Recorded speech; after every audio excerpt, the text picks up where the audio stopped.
जय श्री राम साथियों, मैं अमित कुमार राणा। दोस्तों, जैसा आप जानते हैं, मैंने कुछ दिन पहले नगर विधानसभा के गांधी पार्क में एक प्रेस कॉन्फ्रेंस की थी और आपको बताया था कि किस तरह से नगर पालिका ने पहले मुझे वहां शिव प्रतिमा लगाने के लिए अनापत्ति प्रमाण पत्र दिया और बाद में बिना किसी कारण बताए मुझे 1 महीने बाद उस अनापत्ति प्रमाण पत्र को निरस्त कर दिया गया।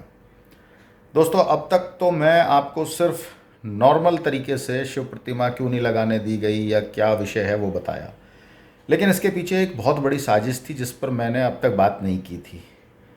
लेकिन चूंकि अब इस जो मेरी प्रेस कॉन्फ्रेंस हुई उसको राजनीतिक रंग दिया जा रहा है और लोगों के दिमाग में ये बात डाली जा रही है, हमारे समाज के लोगों को आपस में बांटकर ये दिखाया जा रहा है कि मैं जो है महापुरुषों की मूर्तियों के खिलाफ हूँ।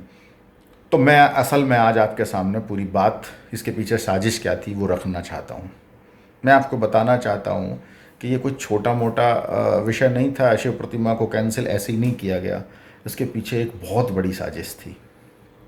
24 तारीख को, आपको याद होगा, 24 जुलाई को मुझे अनापत्ति प्रमाण पत्र दिया गया था। ये मैंने अपने वीडियो में बताया था। लेकिन अगर आप ध्यान से याद करें तो आपको याद आएगा कि 31 जुलाई को नूह में, मेवात क्षेत्र में हिंसा भड़क गई थी। हिंदू और मुसलमानों के बीच में एक झगड़ा हो गया था।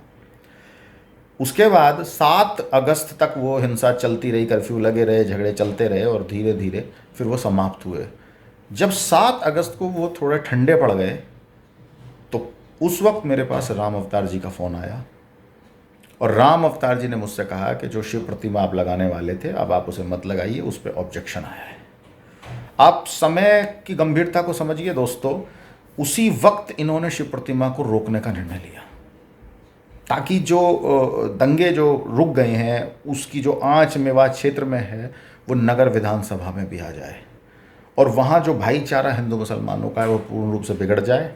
हम चूँकि शिव प्रतिमा लगाने के लिए वहाँ पे हंगामा करेंगे, आंदोलन करेंगे, तो उधर से जो मुस्लिम भाई हैं या विधायक के सपोर्टर हैं वो भी हंगामा करेंगे और उसका सारा दोष हमारे सर पर मढ़ दिया जाएगा और उसके बाद हमारे ऊपर मुकदमे लगाए जाएंगे। असल विषय तो ये था। आप समझिए कि कितनी बड़ी साजिश के तहत इस शिव प्रतिमा को रोका गया। लेकिन चूंकि उस वक्त ईश्वर ने मुझे सद्बुद्धि दी और मुझे लगा कि ये मामला अभी इतना हंगामा करने का नहीं है क्योंकि माहौल संवेदनशील है, तो मैंने सोचा कि पहले मैं जो ऑब्जेक्शन कर रहे हैं उन लोगों से मिलकर निजी रूप से बात करूं और इसलिए उस वक्त मैंने कोई किसी तरह का इसमें हंगामा नहीं किया। जब इन्हें लगा कि अब ये कुछ नहीं हुआ और इन्होंने तो कोई किसी तरह का कुछ हंगामा भी नहीं किया, तब इन्होंने 24 अगस्त को मुझे वो अनापत्ति प्रमाण पत्र को निरस्त करके पत्र भेजा।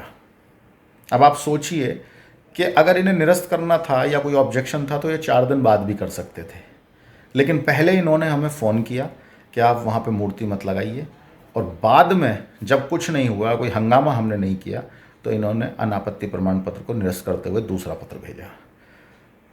आप सबको मैं बताना चाहता हूं दोस्तों कि आप इनके छलावे में मत आइए।